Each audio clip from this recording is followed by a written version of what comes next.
Good afternoon, everyone. Lovely to see so many of you. And I'm delighted to welcome my colleague and friend for many, many years, Professor Katharine Ellis. I've been wanting Katharine to come and visit us for some time, and we haven't quite managed to do it in person, but our virtual research forum sessions are a great way to welcome her when we can't meet in person. Katharine Ellis is a professor of music at the University of Cambridge and currently head of department, and is also connected with Selwyn College. Before that, she first of all was at the Open University and then for a long time at Royal Holloway, and more recently at the University of Bristol. She has a research expertise that spans from the medieval plain chant to Stravinsky, but the focus really is on the long 19th century and many things that circle around that. She was inaugural director of the IMR, the School of Advanced Study, and set that up as an important organization nationally. She's a member of the Academia Europaea, never quite pronounced that properly, and a fellow of the British Academy. She has a founder of the very successful AHRC, Francophone Music Criticism Network, which is also known as the France Musique Culture. And that's been a truly international network bringing together scholars at all stages. She's published so widely and is so well respected, and her main books are the Music Criticism in 19th Century France, La Revue et Gazette Musicale de Paris, and then the Interpreting the Musical Past, Early Music in 19th Century France, and then Politics of Plain Chant in Fin de siècle France. And she has a book forthcoming on musical regionalism in France, which we're all very excited to see when it appears, hopefully in 2021. So today she's going to be talking to us. The topic is Broke Tales from the French opera industry. I'd like everyone to welcome Katharine. Thank you very much indeed. Can everybody hear? I'm good, lovely, thank you. The first thing is to say it's wonderful to be with you, even though I don't feel I'm with you. I'm sitting in my office, as we all are these days. But it's just wonderful to have the communication, and I shall be very much looking forward to feedback. The second is just to say sorry to anybody who has heard some of this before. I will try to make it as interesting second time round as when you heard it first time round. This, as Barbara said, comes from a much larger project about musical life in the French regions. And it's really been catalyzed by the idea of asking, what is it like if you look at the history of France from the regional perspective and look either back at Paris or look within the regions? So, of course, when there's so much work that's been done on, and fabulous work that's been done on French opera, but most of it has almost taken Paris as read. And what I want to look at is the way that actually the systems that underlie the national situation are really very different, and just to give an indication of how precarious they are. And as I speak, many of you will probably reflect on some of the dire musicians' union figures that have been coming out about precarity, about the number of musicians who are simply thinking of giving up, etc., thinking about how opera in Manchester and Leeds and Cardiff is or is not hanging on. The same with ballet. These are actually very timely questions that I'm going to be talking about. Just to start off, it's worth noting that France in the 19th century had an operatic infrastructure that would make most opera goers at the moment absolutely green with envy. Basically, if we go back to the 1820s to the 1860s, if you were in a medium-sized town, you would have a season of 6 or 7 months of opera, including grand opera, recitative opera, with a resident company each year. If you lived in a smaller town, you might have a visiting company for a couple of months or a couple of month-long stays. If you were really small, you might get actors who would do a genre called vaudeville, which was songs interpolated as part of plays.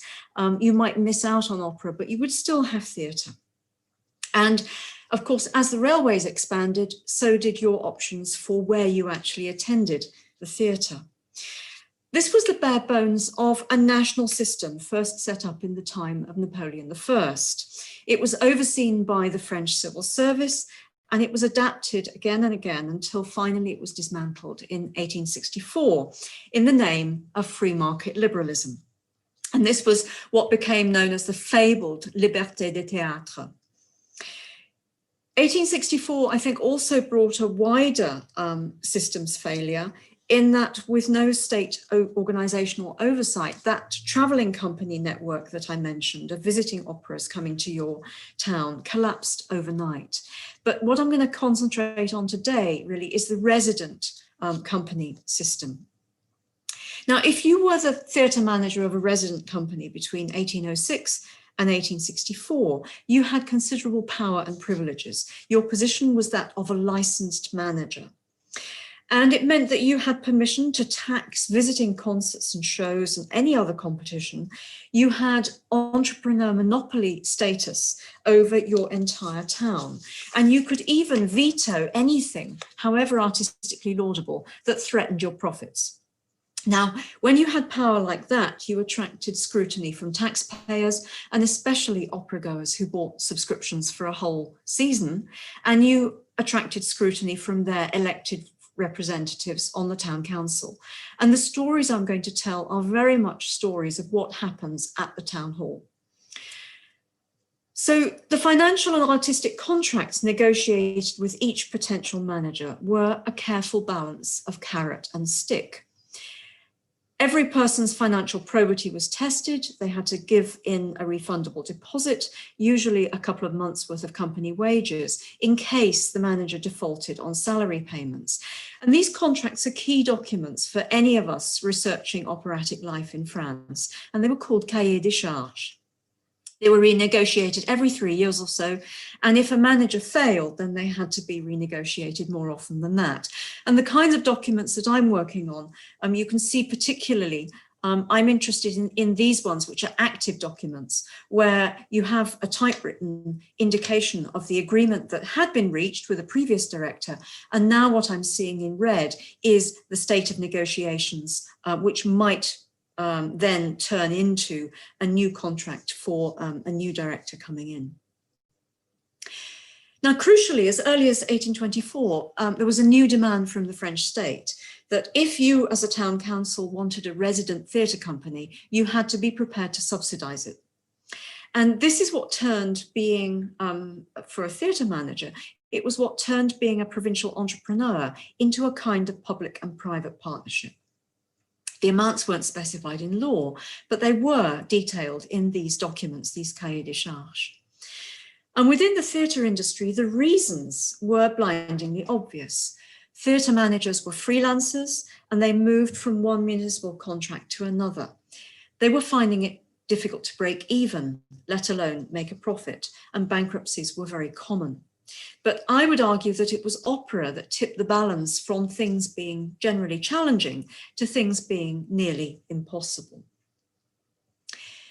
Now, what no one could have known in 1824 was that things were about to get a whole lot worse. In fact, the law seems prophetic. What is about to happen is grand opera. Auber's La Muette de Portici premieres in 1828, Rossini's Guillaume Tell in 1829, Meyerbeer's first blockbuster in 1831. Grand opera has all its choral crowd scenes, processions, ballets, royal and clerical costume, colour and pizzazz, and with it comes a new demand for particular kinds of singer who can sing across larger pit orchestras. So funding provincial opera, if you wanted to do this, and everybody did, suddenly demanded new investment. Everywhere you looked, there were greater expenses that were going to come your way. And particularly in the voices, it was the rarity of those voices that meant that prices got pushed up, because scarcity, as anybody will know in economics, scarcity pushes up prices. So within this story of operatic doom and gloom, the most vilified character is the theatre director or manager.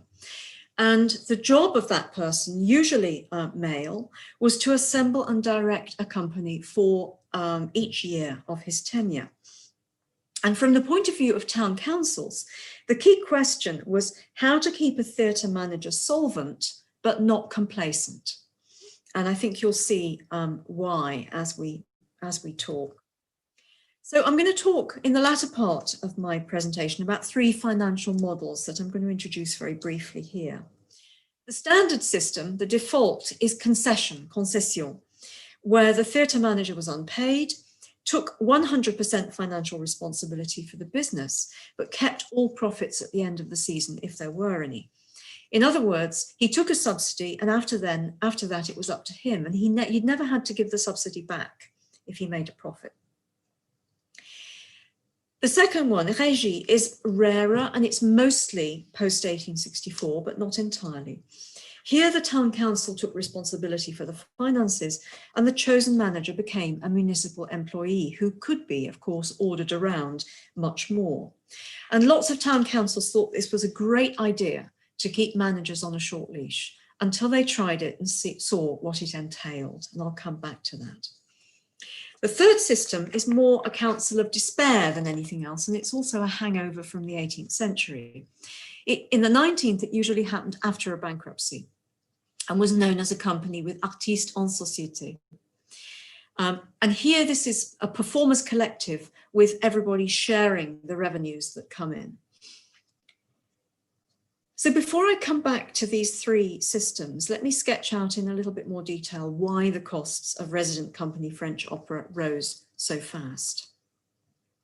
So until you get to grand opera and continuing in performances of opera comique, it was routine for company members to double up on roles, even within the same performance. The dependence on grand opera on rousing crowd scenes, the increased strain on the singing voice made this kind of doubling up impossible.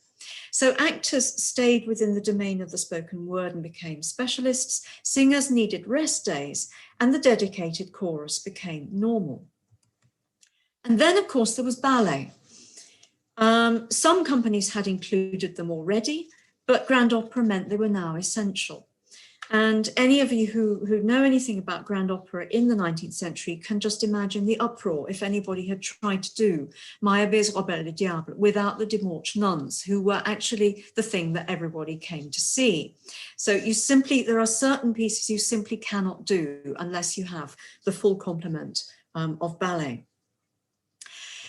And I would say that specialization also increased within the musical principles themselves. So gone were the days when a tenor or a soprano could be expected to range across the whole repertoire. And what you're seeing shows the company that was put together for 1828 to 29 in Marseille. And this was a company that tipped its manager into bankruptcy. It already includes a ballet company, if you can see my cursor there. It includes a dedicated chorus, and it includes a 30-piece orchestra. Now, Marseille was in the top flight of provincial theatres, and what you see is a clear direction of travel, including elements of the old and the new. So thinking about elements of the old, you have actors down here, specialist actors, but you don't have enough to fulfill the needs of all the plays that are going to be done. To do that, you have to borrow people who are mainly singers. So you have names of the actors, but here you have the first tenor, who is a premier haut contre, a high tenor in all genres, and a specialist tenor genre named after the singer Halévy as well. So you have this idea of a mixed system where people are doubling up and where people are doing more than one genre. The more that grand opera became the norm, the less you got of this kind of stretching across different genres.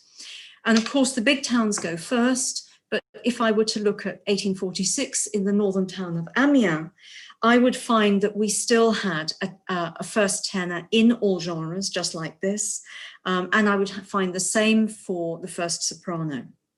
I would also find a small chorus where some of the dancers also sang, and a doubling of secondary roles within the chorus itself, so that some of the chorus actually sang the lesser roles. So we've got quite a mixed economy, in other words.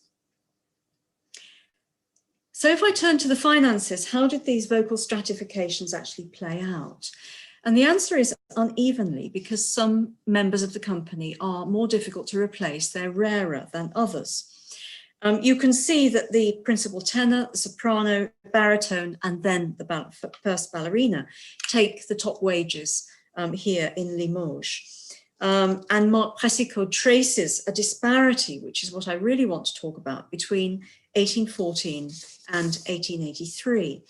You'll notice that everyone's salary doubles at least, but the first tenor salary quadruples and the first soprano rises 11-fold.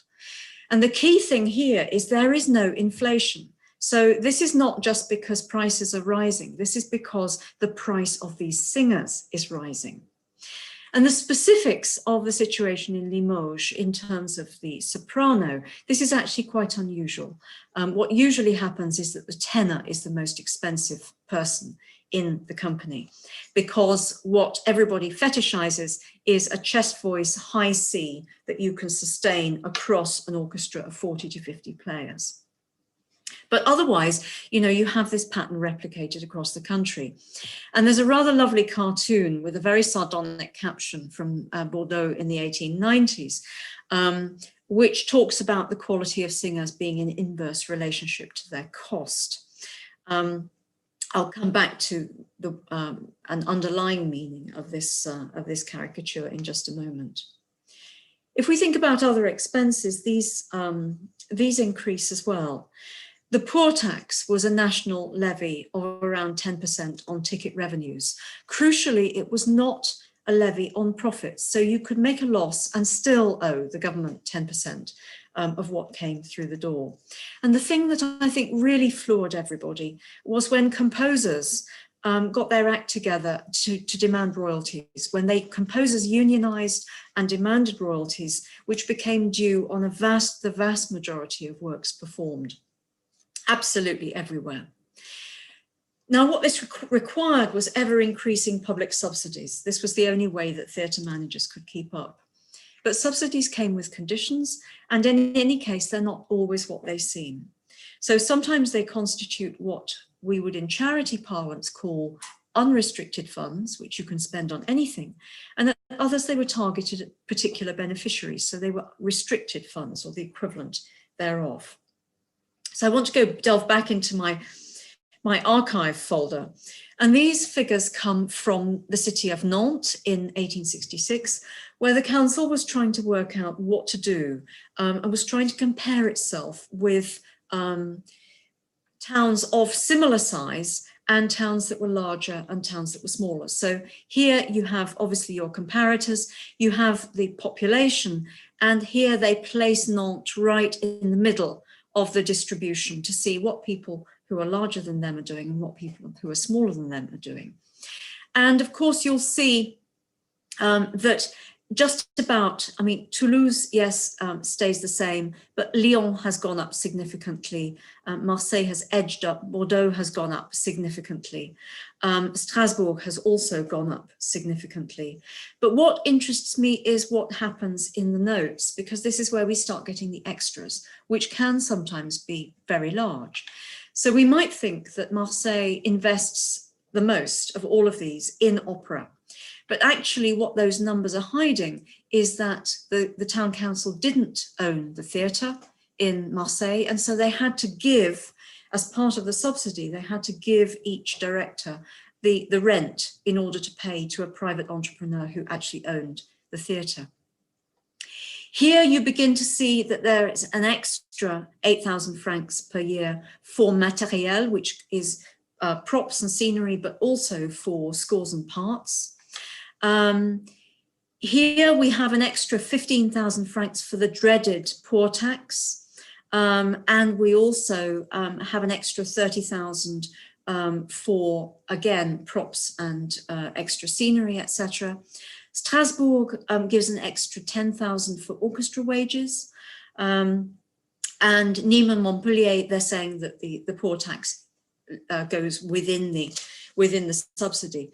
So what these things mean is that we can't actually take for granted these particular baseline figures, because there are all sorts of other things coming in. And what we're seeing here is what people negotiate about.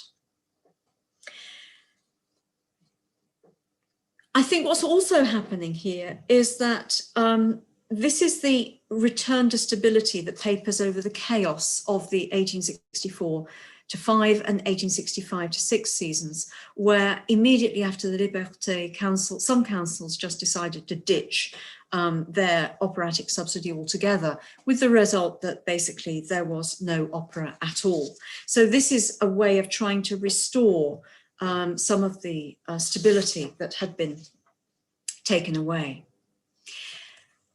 Now, one of the things that is mentioned here is sets.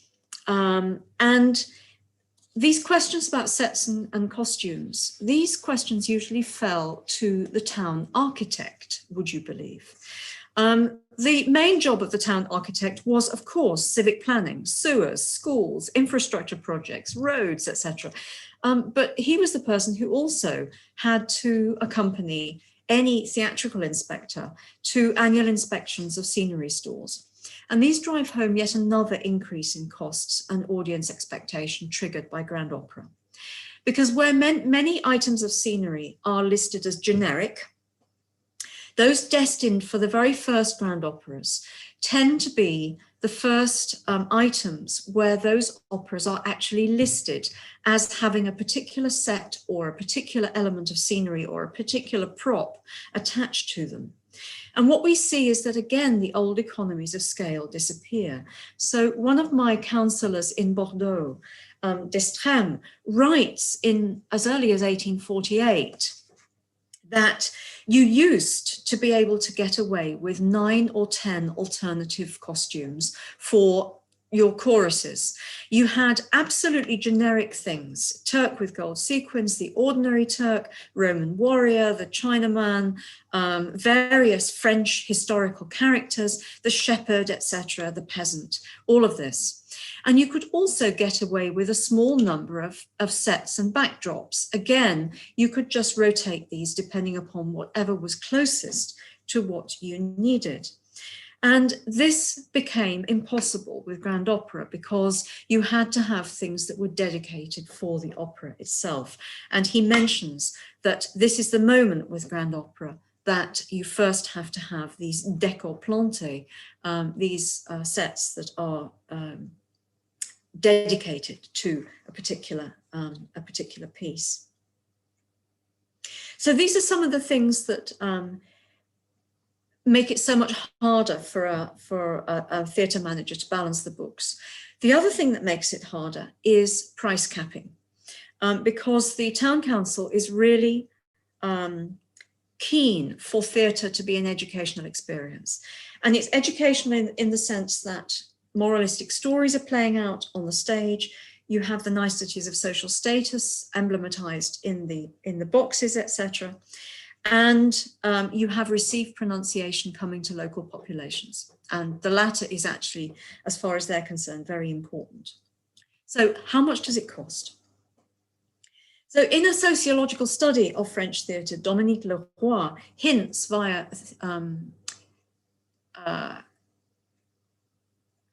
documents from Bordeaux here and from Chambéry at just how much more accessible were the provincial theatres for opera in relation to the dedicated and national theatres, these ones in Paris, even though the cost of attending in Paris progressively reduced during the century. And we can tell a lot by the sheer the absolute nature of the ticket prices. But what really interests me is what goes on here, which is the price per hour of provincial manual labour that it costs to attend the opera. And it got me wondering, you know, how representative are Bordeaux and Chambéry. And so I started putting together secondary sources and my own primary sources that I'd found. And this is what I came up with. And I think you can see, if I toggle between the two screens, that basically you're looking at the same thing right the way through from 1847 to around 1902. You're looking at a low cost of around 50 centimes, maybe 60 or 75, 75 being very unusual and 60 being the usual upper limit.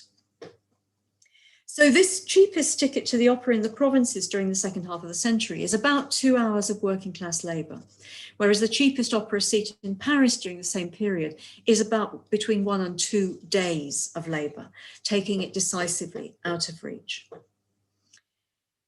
Now, the question is, are mayors actually, you know, are they consolidating their views? Are they actually emulating each other? Is there some kind of system of information sharing? I don't think there's anything more than informal.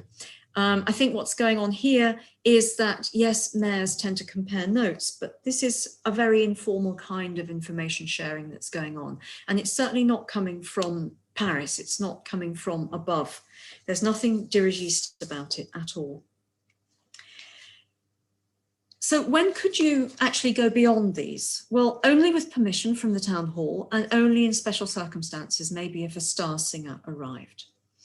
And you also, as a theatre manager, had to put on popular performances, which might be even cheaper than these or indeed free. So managers were prevented from fleecing their audiences, and they were prevented from fleecing their audiences on the grounds that they were providing a public service. We come back to this question of theatre as education. And this spirit of a public service endured right through the century beyond 1864. And I think another aspect that's quite interesting is that the number of seats at the top price, we might look at 1890 in Rouen and say, well, you know, this is pretty expensive, but there are only 12 seats at that price, whereas the lowest price, there are 260. So again, this question of tipping the balance towards the cheap seats is what is happening in terms of the town hall's wishes. If you're a theatre manager, of course, these are not the people you want to turn up, because these are not the people who are going to enable you to break even. You want the people here and the people in the middle to turn up. So you need the bourgeois, the middling and high tariff seats to be filled. And if you don't have that, you will have a recipe for bankruptcy, a curtailed season, and perhaps most importantly, a large cast of unpaid musicians and theatre workers who lose their jobs in the middle of the season. And this is the other side of the power coin between the municipality and the director. So if you're a municipality, if you squeeze your theatre manager too hard, you and your community lose more than you gain, because you get to the point where, as a municipality, you fail in your duty and you break your contract with your own taxpayers. So managers have bargaining power even once their contracts are signed and sealed. So let me come back to my 3 structures and what's wrong with them. What did a theatre manager by concession have to do? Well, his contract would specify genres, the genres he had to do in return for the agreed subsidy. A certain number of months of opera or a number of performances would be specified. The size of the orchestra, chorus and ballet company would be fixed in advance, as were their salaries. You couldn't suddenly change the rules mid-season. Repertoire was mostly a matter of ensuring the right genres in the theatrical hierarchy were presented properly. In most towns, you didn't have genuine operatic premieres. And while operatic novelty, an opera new to a specific town, was an aspiration or an expectation, especially among critics, you had to be very ambitious, and Rouen was the most ambitious, to make it a contractual demand that you brought new operas to your community. And in many ways, the problem that the provinces faced was that they were the opposite of Paris, in that in Paris you had a very large segment of the theatrical population that was touristic, that came and saw something just once. Whereas in the provinces, you had a much more stable population, and you had people who actually wanted novelty, because otherwise they were going to see the same things again and again. And crucially, they were going to see the same singers again and again. And this brings us to the question of singer novelty and the way that the concession system brought what was known as the debut system to the provinces. And briefly, this was a system that forced managers on arrival to present their company for public scrutiny, with each singer singing 3 roles in public performances. And then either the entire audience or a segment of the audience would vote. These were famously riotous occasions. The government and their representatives in the provinces tried to get them banned on various occasions, but strangely enough, the public just loved them and kept coming back for more. Now, because of the seasonal nature of the national employment market, a rejected singer sent the manager scuttling back to Paris to find a replacement from a pool of also-rans, risking a downward spiral of further rejections. And I think this is the most important implication probably of the caged bird caricature I showed earlier, because it indicates how those singers who are still uncontracted after the start of the season nevertheless had the power to extract high fees from increasingly desperate managers. Now, as I've discussed elsewhere, the most confident manager of the mid-century, Olivier Allenzier, eked out the presentation of company singers across as many performances as possible in order to bring the high net worth crowd to his theatre. And this is his company, the Artistes du Chant, his stable company.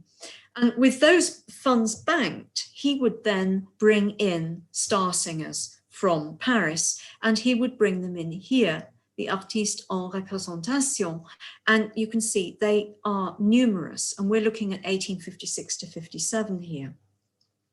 And this rhythm that he established of debuts, visitors, and then he would include new works, the création here. This was the only way he knew to make opera pay. You had to have enough in the bank before you could go and risk it on something new.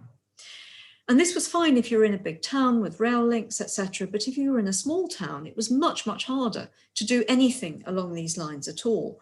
And what so often happened was that the public got bored of the same people coming, and the high net worth people didn't turn up, and you ended up with people in the cheap seats, but not people in the expensive seats. So if the concession system was so flawed, what might replace it? And this is where my creative solutions that I mentioned in my abstract start to come in.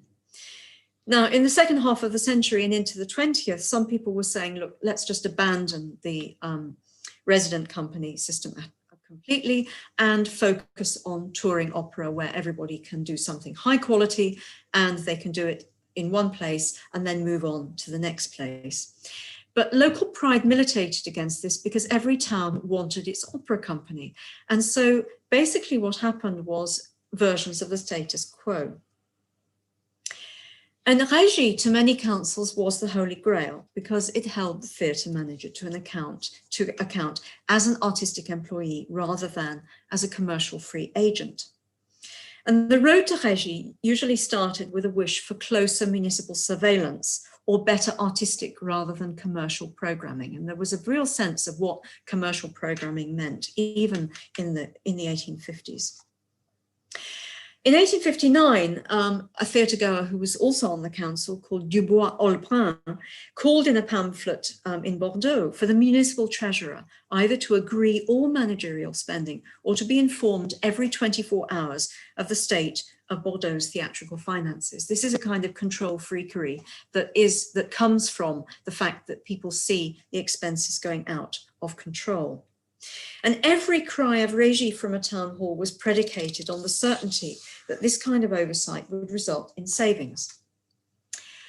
And you can imagine what I'm going to say. In practice, the reverse was true. I'm going to move to Nîmes down in the south now and look back from the 1880s, this being very dryly reported by another councillor, Charles Lyotard, looking back to 1854 to 55, saying this was the year of the great experiment, which the council was never tempted to repeat. Monsieur Bresson of Nîmes was installed as administrator on behalf of the town hall, running the theatre en régie. Things were done on a grand scale. They booked a first-rate soprano from the Paris Opera Comique.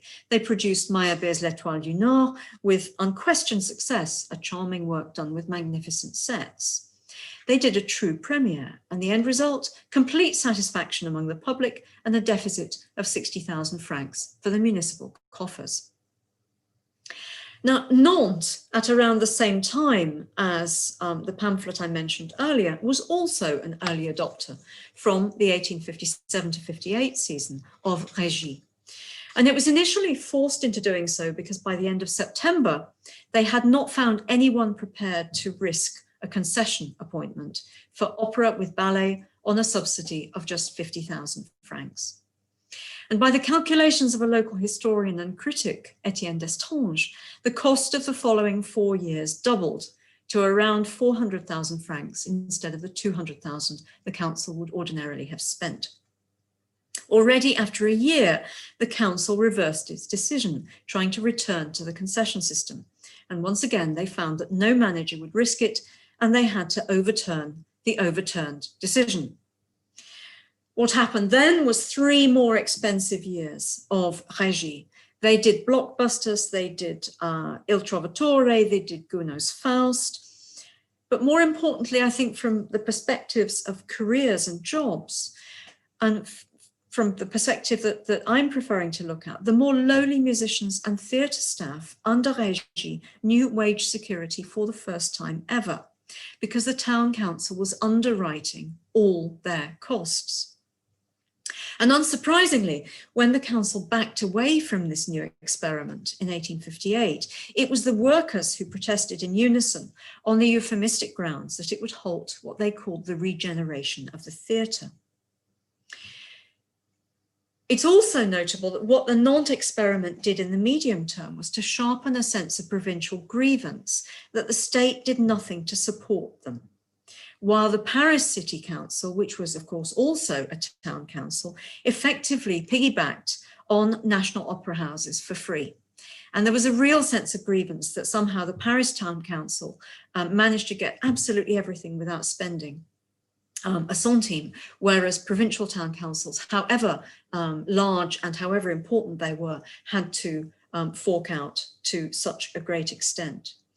And it was with this in mind that the brains behind the Nantes Régie wrote to the ministry in 1862 and wrote a council-backed report to the Ministry of State, setting out the case for national subsidy for any town wishing to undertake direct management of its opera house. And if ever one wanted proof that they believed that the Régie system could not work without extra money, that is it, the moment when you turn to the state and start writing begging letters. And of course, it came to nothing. So what of my counsel of despair? This is where I come to my third management system. This was a model in which Bordeaux specialized, turning an emergency funding regime into an expectation. And the system seems to have had 3 iterations from 1847. The first involved the principal artists being paid in full, and the secondary artists and orchestral musicians taking shares of the remainder. Very clear hierarchical statement there. The director who did this seems to have been run out of town, but he seems to have been run out of town because he actually mismanaged this particular system, not because people rebelled against the system itself. And the system became the norm. So the second iteration came the following year from Councillor d'Estrêmes, whose pamphlet from 1848 I've already cited to you. And his scheme involved the principals being guaranteed just 50% of their quoted salaries, with the rest coming to them pro rata from the municipal subsidy and from ticket receipts, and a combination of the two. And these figures were based on the amounts that previous managers had actually made, rather than anything hypothetical. And his calculation was that artists would prefer job security to inflated salary promises that were never realized. And he also looked at Toulouse and saw what they were doing, which was hiking salaries, and reckoned that actually he could offer something that was a little bit different. Now, by 1860, and the management of Aimé Carpier, this system was creaking because what Destrem had predicted ceased to come to pass. Singers couldn't be persuaded to go somewhere where their entire wage was not even promised, let alone guaranteed. I think there are also problems here with the extension of the railway. It was great when it finished at Bordeaux, but when it started moving up north to Arcachon, which was also a tourist resort, and down to Biarritz, Bordeaux started losing a high-spend audience of day trippers, particularly on Sundays, and the theatre started losing money. The third system, or third version of this system, dating from 1874, reversed the priorities of the first. It required the chorus and orchestra to be paid first out of the municipal subsidy, while ticket revenues were shared among the principals, secondary singers and dancers, and these alone constituted the société. This system, of course, ensured job stability for those who were resident in Bordeaux and likely to be contributors to other aspects of its musical life. And I think the financial aftershocks of the Franco-Prussian War probably had an impact on this decision. But I think events of the late 1860s might also have been in councillors' minds, because in 1866 and 1867, in the wake of the Liberté des Théâtres and emulating Toulouse and Lille, the orchestra formed a trades union. And they were rising in protest against the manager, who wanted to reduce wages, curtail the opera season, and demand extra rehearsals without overtime. And this union started in 1866 with just 16 founder members, but by its second year, it had swelled to 42, which was basically the entire orchestra, at which point player solidarity means quite a bit of player power. So I think that's one of the things that was also behind this idea of the municipal subsidy being used to guarantee the orchestra salary. So this idea of artiste en société, this continued right into the 1890s in Bordeaux, and they were pretty much the only town in Paris to be running this system. But it did ensure that, for instance, after the 1874 institution, it took 12 years for there to be another bankruptcy, and that in itself was really quite unusual in France at the time. Now, let me wrap up. What I find really significant about the source material I've been citing is that so many of the authors of pamphlets and newspaper articles are locals with an activist passion for opera and theatre. And I think they graphically illustrate what's at stake here, which is keeping the show on the road, despite the fact that by all normal standards, it can't work. If there's a single common thread to their arguments, I think it's that municipal pride is dependent upon sustaining a theatrical and especially an operatic tradition. Occasionally, actors would lambast musicians for undermining a system of spoken theatre where cross-subsidy from something that was cheap suddenly failed to be enough to support the luxury industry of grand opera. But even here, the driver was local pride. And archivally, we see this in both positive and negative terms. Positive in regular, impassioned town hall speeches advocating increases in subsidy, and negative in expressions of fear and disappointment when the absence of subsidy bars a town from enjoying anything beyond a few performances of touring opera. And then, of course, the bar is always raised, which is another problem. Increasingly, it was not enough just to do things. In production and musical terms, they had to be done better and better. Because if they were sloppy, the moneyed set would go elsewhere, including, where feasible, to Paris. And these are the considerations that ensured that by the early 20th century, the modes of French opera financing began another major shift in first-tier towns, away from the idea of the full company and towards a star system of short individual visits for particular operas, supported by a stable company of cheaper secondary personnel playing the character roles. So what counted as the company shrank dramatically. And of course, again, we're talking about the maturity of the railway system enabling this kind of mobility on the part of audiences. In other words, for all the predictability of overall structure within a cahier des charges, a feature that remained in place throughout the century, for all towns with a resident company, the financial landscape of provincial opera changed constantly throughout the period, requiring progressive reinvention while also encompassing local variation year on year and sometimes radical course correction in the middle of a season. Underneath this instability, we find an extraordinary wealth of local creativity, project planning, and financial modelling centred on the town hall, but increasingly and inevitably reaching beyond via newspapers and pamphlets. And it's within this fragile economy that I would argue we must situate the more traditional musicological tasks about thinking about comparisons with Paris, dissemination of repertoire, circulation of singers and conductors, level of production quality, and standards of performance. Thank you very much for listening. Thank you so much. We can have virtual cupcake. I think we've got Thank you. Look going here. I'll speaking for a second. I'll try again. Katharine, thank you so much for such a rich discussion and talk. And many people focus on Paris and never really get anywhere else. And actually, you've given us such a perspective that looking over the whole of France. And I wondered how difficult it was to get a sense of coherence. I guess it's taken probably years buried in archives to be able to compare it so easily, very different parts, very different local contexts and very different parts of the country to get a perspective that in some ways is not just about comparing with Paris, but it's comparing with other parts of France. How tricky was that to do, to get that perspective?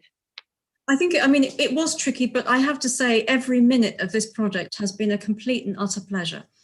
There are very few people who can get public money to get on a train and go to some of the most beautiful parts of France, which are also wine producing regions. I've been living in clover for all the years of this project, and I really don't want it to end. But yes, it has been tricky. There are two ways of thinking about this. You can get gathered fields, because if you go to the ministry, so if you start off in Paris, you can get a lot of stuff that's coming in to you. It's coming into the ministry and it's coming in from everywhere. And so you do get the beginnings of conversations. And some people will stop there and you can get a pretty decent idea of some of the things that are going on. But there are two other levels which I think are really interesting. So there's a level of the state in the country, which is the level of the préfecture, which is basically county hall. And that is the officer of the ministry who is beholden to the government and who is there overseeing, making sure that these people in the boonies who are half civilized are actually doing what the French state wants. And they have a very close relationship with what is happening at the town hall level.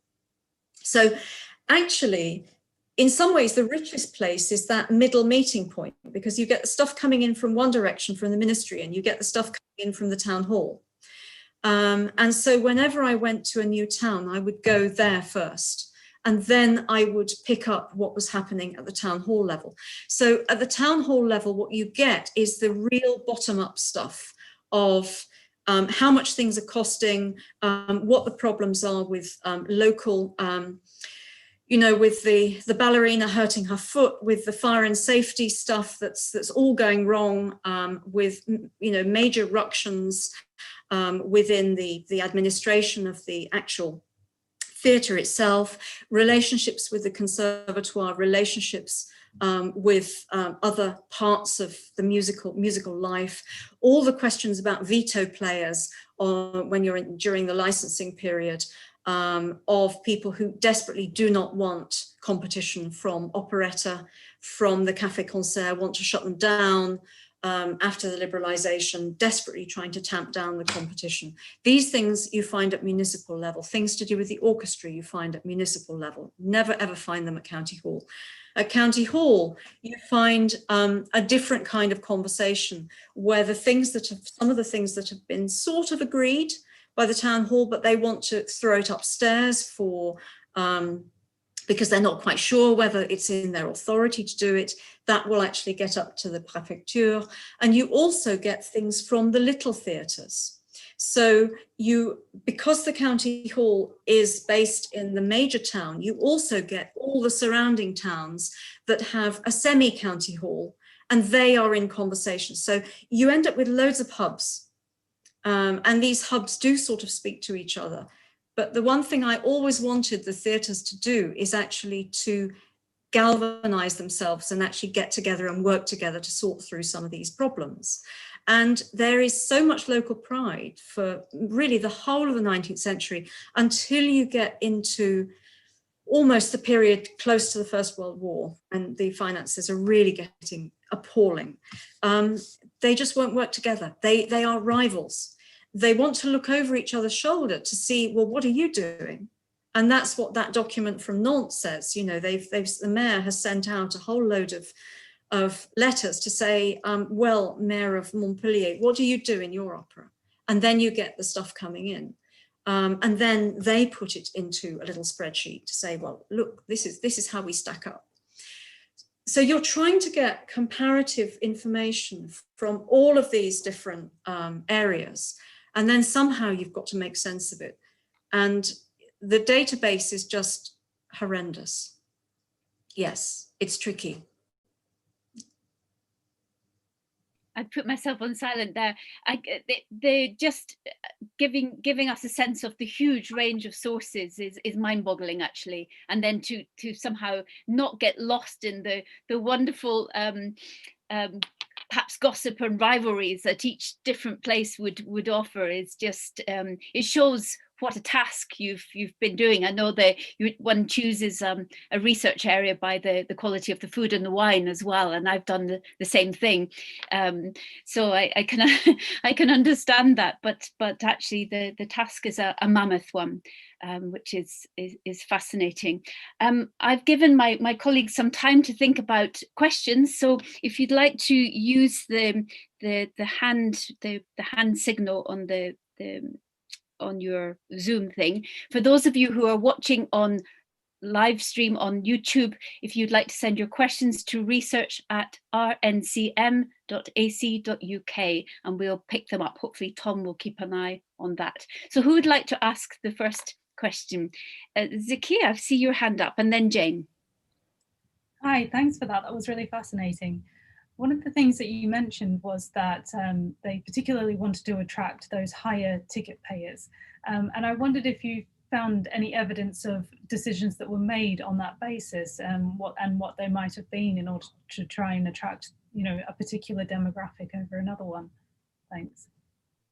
I mean, I think it's a really interesting question. I mean, one of the things that they have to do is to find novelty of some kind.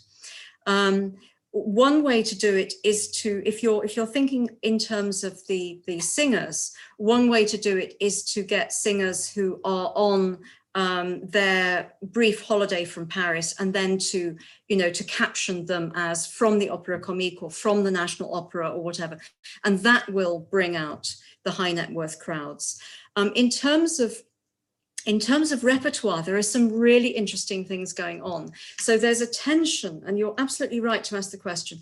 There's a tension between between a kind of snobbery that says we want to be emulating the best that Paris can offer, and the knowledge that there is a whole stratum of the town that desperately, desperately wants to see operetta well produced. And there are real fights over having operetta in the same building as Grand Opera. And it's absolutely known that if you put on one of the big Offenbachs or one of the one of the other big blockbusters, you will get that high spend those high spend people coming out. But for instance, at Rouen, they actually ban it. They actually forbid the manager from doing any operetta on their most prestigious stage. And they have to they get into tortuous arguments about, well, could we call Orpheus in the Underworld, could we call that an assimilated opera comique instead? And that way we can let the manager do it, and that way, you know, the right people will come, etc. So this is how they manage to sort of square the circle of their own snobbery and the knowledge that that operetta is just king. By the time you get to the late 19th century, it's absolutely everywhere, and that is what people want to come and see. The other thing that they know in the very late, after 1891, one of the things that I worked on a lot was how Wagner got its first stagings in the French provinces, because after all the riots and the bans, etc., of the 1870s and 80s, whether Wagner was done in concert in Paris or the occasions when it was done, when it was staged and put on private stages, it was quite clear that, you know, Wagner on any taxpayer-funded stage was going to be a no-no. There would be problems. It isn't necessarily going to be music lovers. It's going to be that, you know, there were anarchists and various radicals who simply knew that they could get on that bandwagon and cause various kinds of riot. And it was just not something that public safety would allow. And after Wagner's death, it became really clear that something had to be done to unlock this problem. And actually, it was the provinces that were the first to put Lohengrin on a public stage. And you ended up with almost a race to put Lohengrin on a public stage in the provinces, because they knew that that high net worth crowd would come out. They also knew that it was a way of you know, one-upmanship with Paris, than which there is no greater prize. And so long as they managed to do this without there being riots in the streets, you know, they would actually have the beginnings of a tradition. And so there's a race in 1891 to put on, in February 1891, to put on Lohengrin in a peaceful environment. And it's a race that is won by Rouen. So they're very, very proud of this. Followed 2 weeks later by two other towns, Angers and, it's gone from my mind, Nantes, on the very same day. And it happens like dominoes. But of course, this huge premiere is what brings absolutely everybody out. And you end up with it being so successful that people use it for benefit concerts and benefit performances, because they know the high spend people will come out. They use it to close out the season, so they make a gala out of it. And so you can tell which are the things that are going to bring the high spend people out, because these are the ones that you use when you want to make extra money for your employees, so a benefit for the conductor, for instance, or you use it as a way of ending the season. And operetta and Wagner are the best examples I have of that in action. Fascinating, that's wonderful. Jane and then Jack. Thanks very much indeed, Katharine. It was really, really interesting.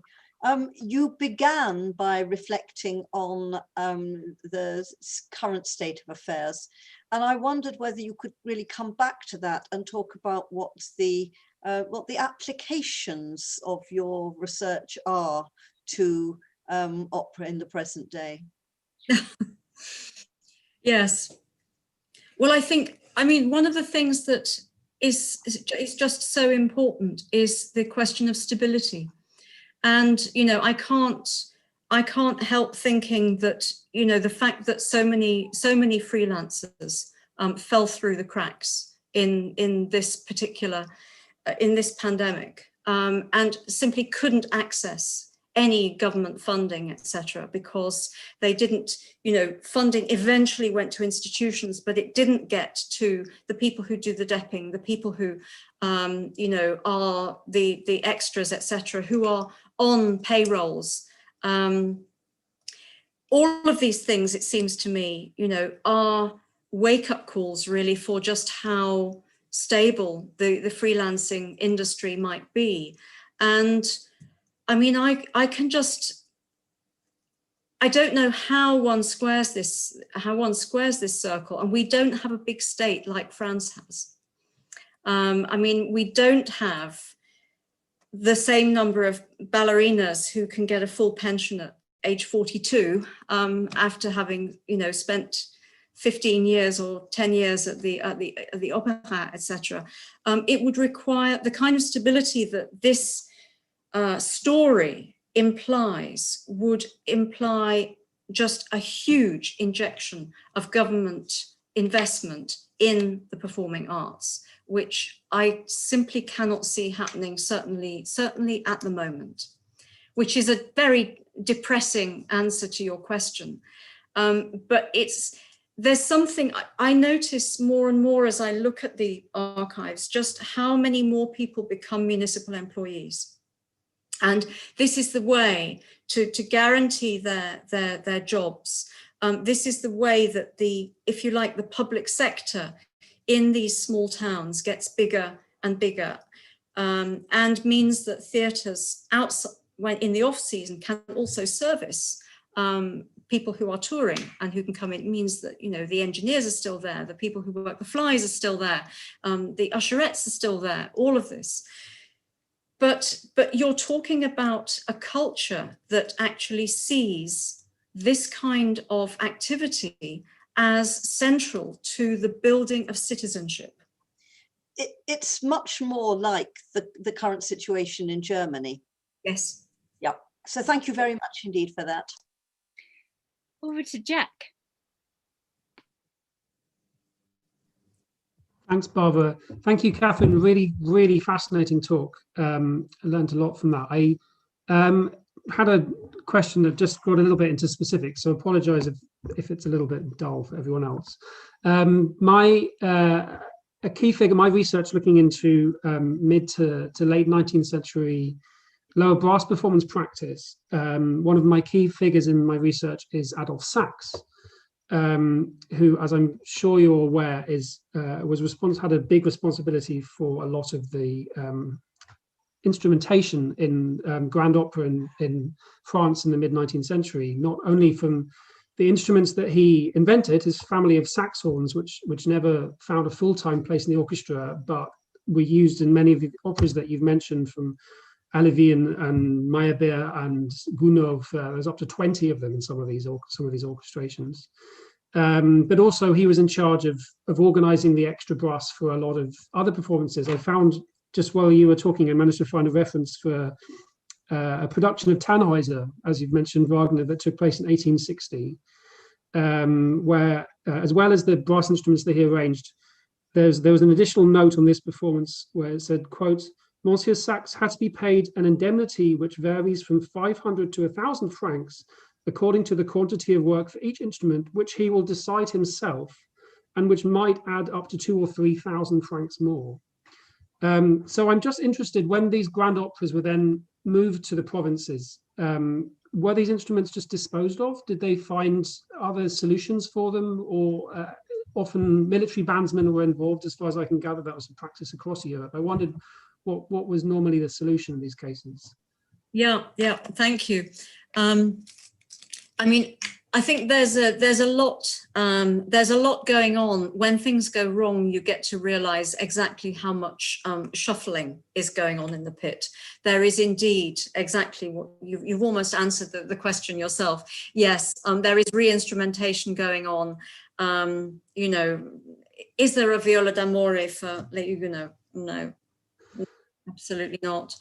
So this kind of thing is happening, but the military musicians thing is really interesting, because the more that the orchestras unionize, the less they want the military bands to be brought in to act as supplementary musicians, either on stage or in the pit.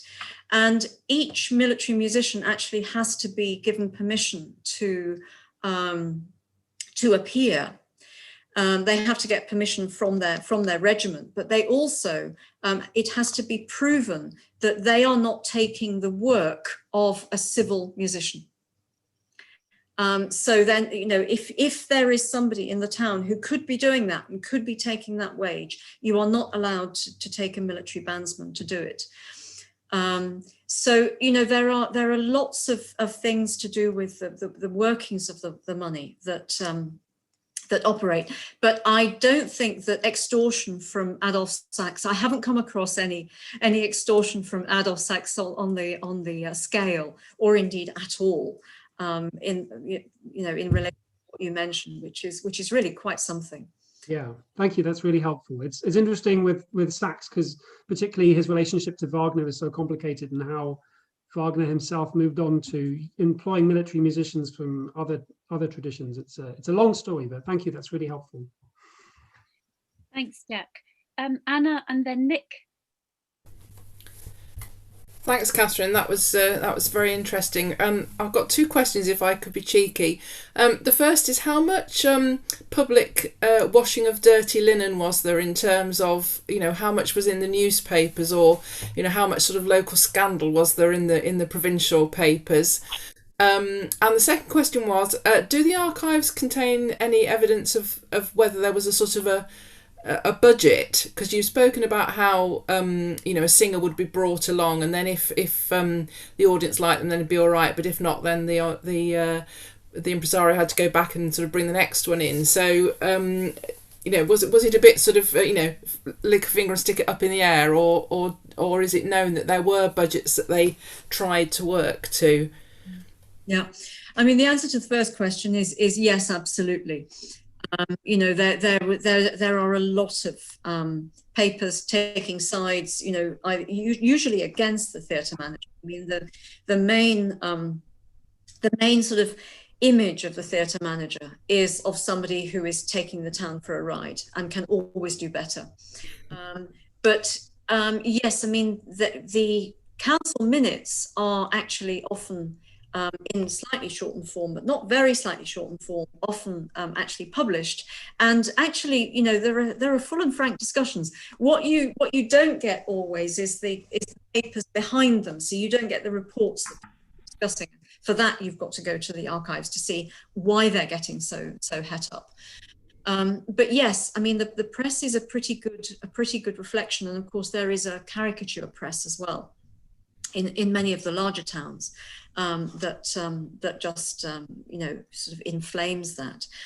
And then the second question about budgets. I mean, this is the thing with being a director. So just about every letter that I think I found from a theatre manager to the mayor of a town is a begging letter. And it's always special pleading. It's always, you know, we've had a pandemic this year, or, you know, we've had 100-year, this has never happened before, or, you know, we invested in X and it means that we can't really pay for Y. So if there is a budget, it is in the theatre manager's head, because if they are working on the concession system, it is entirely down to them. You know, once they have got that pot of money from the council, it is up to them. Some of them were quite wealthy, and they basically dug into their savings and their wealth. And some of them, you know, just put up their hands and said, can't do any more. That's it. You know, that's me done. But of course, if you were in régie, then you did have a budget. And the problem that town councils found was that suddenly they were the theatre manager, and suddenly their choices, or the theatre manager's choices, had been rejected. But it was on their ticket to get somebody to replace. And they suddenly found themselves understanding, actually, for perhaps the first time, exactly how difficult this job was. And, you know, understanding, again, I use this word, the precarity of being a theatre director. And this is why the costs just kept going up, because instead of the special pleading coming from outside, it was coming from within. And it was also coming from their townspeople, because it was always an assumption that if you went into régie, then the artistic standards would go up. And so there was real pressure on the town council to deliver every time they went into régie, because it was used as a way of getting away from this sort of nasty commercial opera that and féerie and spectaculars that you know, people would otherwise put on in order to bring the high net worth crowds in. So there are these tensions that we were talking about earlier, but the council wants, you know, they want to be good, upstanding citizens, and they want the real opera, and that costs. Thank you. Thanks very much. Nick Rayland, he's jumped around on my screen. Nick, are you there? Hi, Barbara. Hi, Katharine. Yes, still here. Thank you very much. Great talk, Katharine. Thank you. You mentioned briefly the rise of free market capitalism, and it was on the fringes of a lot of other things you were talking about today.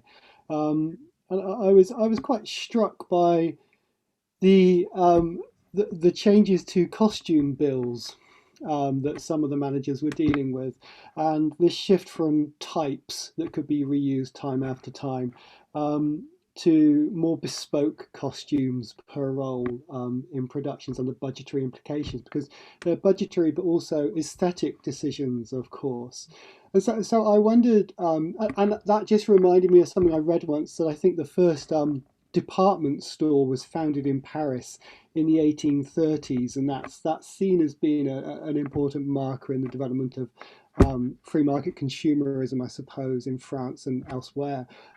So I was wondering really about how thinking about the rise of capital plays into your thinking about some of these decisions that are being made in the provinces as much as in the bigger cities.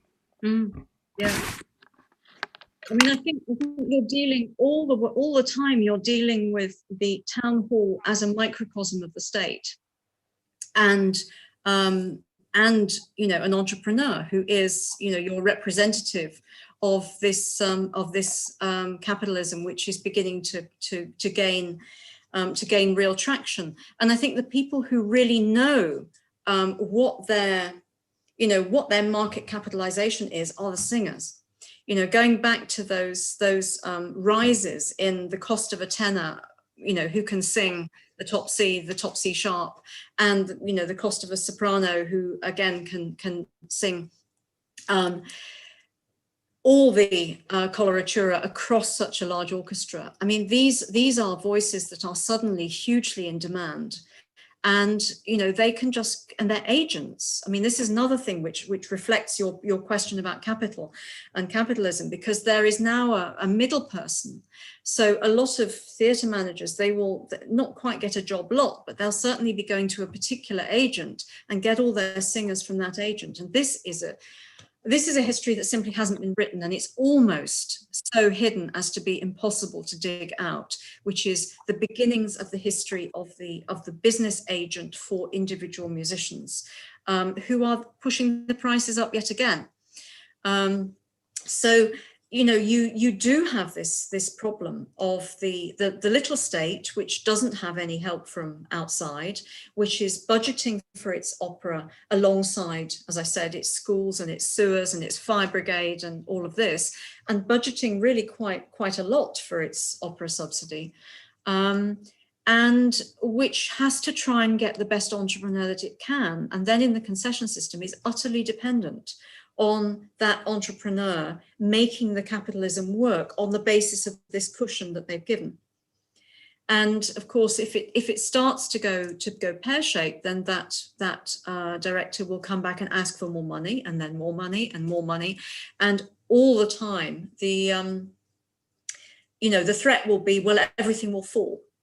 And at that point, again, we get to the point where, do you let the entire investment crumble, in which case you've wasted all of that taxpayer money?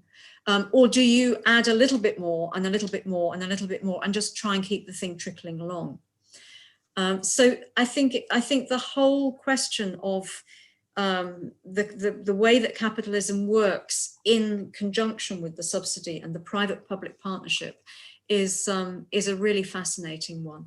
And just to come back to your point about sort of consumption and costumes, some performers brought their own, but we know that they did because they usually insist when they come to work for a particular theatre manager, they insist on bringing their own costumes and they write it into their contract. But the costs of some of the new productions are very high indeed. And, you know, you're talking about, you know, 25, 30,000 francs just for the costumes. And then you'll do, you know, some kind of cox and box with one or two old sets, and then, you know, you'll buy others in.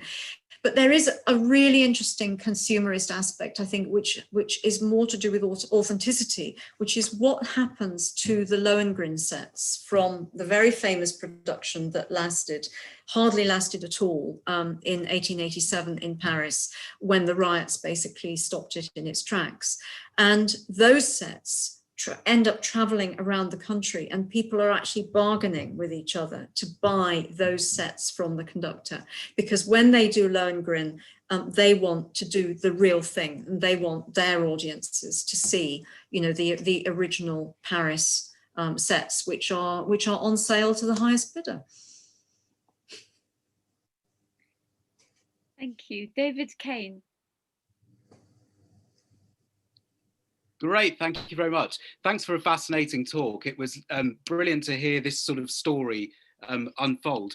And I guess I'm just really interested in sort of what happens next. So two questions really. In one sense, I'm fascinated by the way that economic precarity has sort of led to innovation in numerous ways.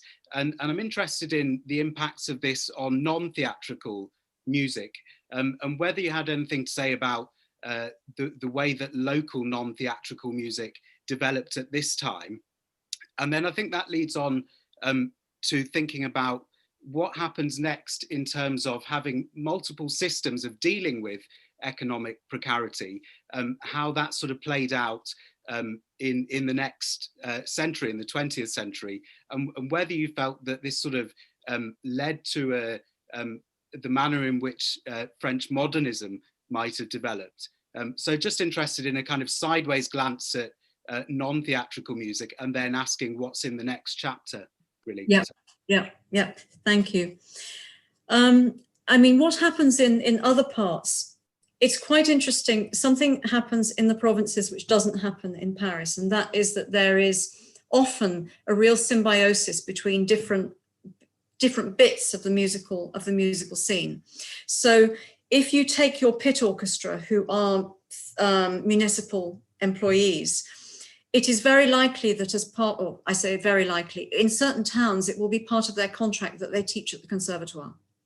And it will also be part of their contract that they are part of the orchestra of the conservatoire, so that the theatre orchestra and the conservatoire orchestra that does the symphony concerts are basically the same thing. And of course, this is another reason why you do not want the season to go bust halfway through, because then your conservatoire teachers have lost a third of their salary. And yet they're not going to be free to make other things work. So this kind of symbiosis is something you simply don't see. You see portfolio careers in the capital, but you don't see this kind of thing engineered as an infrastructural element of the scene. And I think it does mean that the theatre acts as a hub for the stability of other parts of the musical life, including chamber music, including choirs, and including symphony orchestras. And then, of course, you have the military bands and you will sometimes have a municipal band as well, who are also municipal employees. So all of those things, sort of feed out of the theatre. Another thing that can happen, of course, is that you end up with some of the singers, if they're allowed to, singing in salons within the same town, and very occasionally singing in other towns, if they're allowed to be released. So, you know, there's a bit of an economy there. Very rarely do you get people staying for long enough to set up a teaching practice as a singer, for instance, because they're part of the merry-go-round and they're going to be moving elsewhere too quickly. But it really does put the theatre at the very centre of musical life, and everything else is part of the spokes from this hub. Now, the question of what happens next, I'm not sure quite how easy it's going to be to wrap this into modernism, and indeed, you know, the idea of smaller forces and some of those things that are likely in your mind as you ask that question.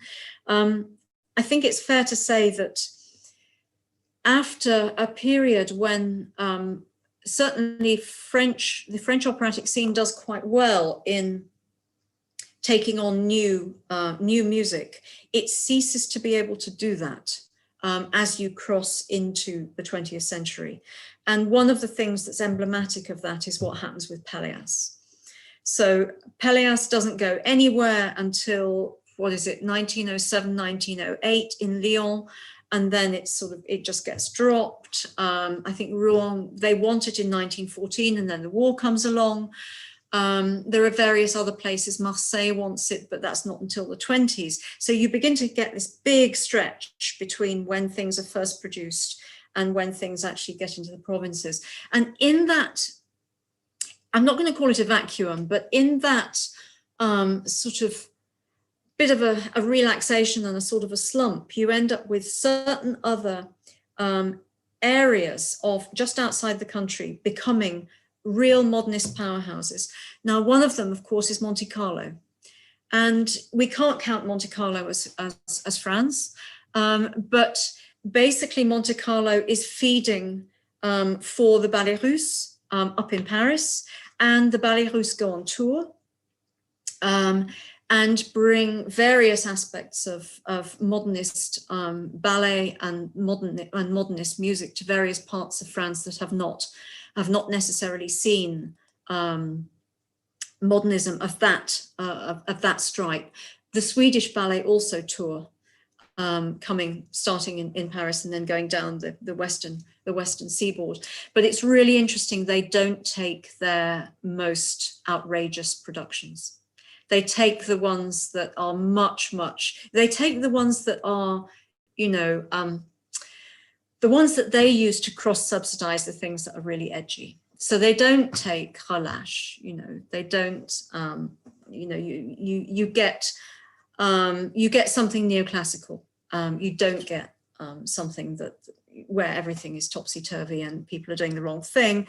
And part of this is because you're using local musicians, and they're not, you know, they're not wired for that. But there are places where elements of this modernism really come to the fore, and they are often places that are very international. So one of them is Nice, where the Russian, there's a very strong Russian element, there's a very strong Italian element as well, and that fuels a kind of cosmopolitanism that doesn't happen necessarily elsewhere.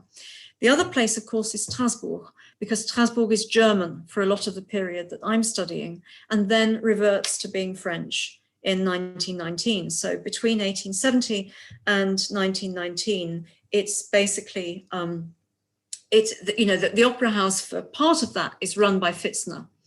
And the whole idea of Strasbourg as a modernist crossroads is something that influences the opera, and it also influences other things that are happening as well. And there are small groups, small chamber groups that are being set up and which are doing Prokofiev, Stravinsky, which are doing, you know, they're doing Rachmaninoff as well, but they're also really, you know, experimenting with Mio and experimenting with some of the French modernists. And, you know, you ask the Lyonnais what they really want when you do a survey for them in, you know, around 1920, and they all vote for the Rite of Spring. You know, that is the piece that that audience wants to hear. So it's quite interesting. I don't know quite how I would link it to the finances.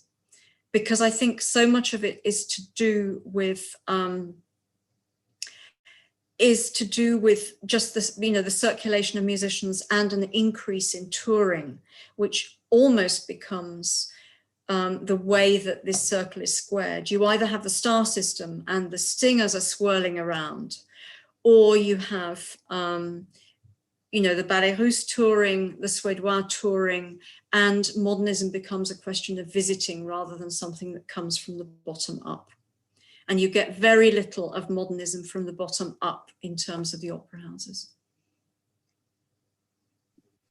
Thank you very much. I think you've almost given a second talk there, actually, in this, which is really fascinating, because I'm aware of sometimes of the concert life of and chamber music in that sort of period, and the contrasts are really fascinating. Do we have any more questions?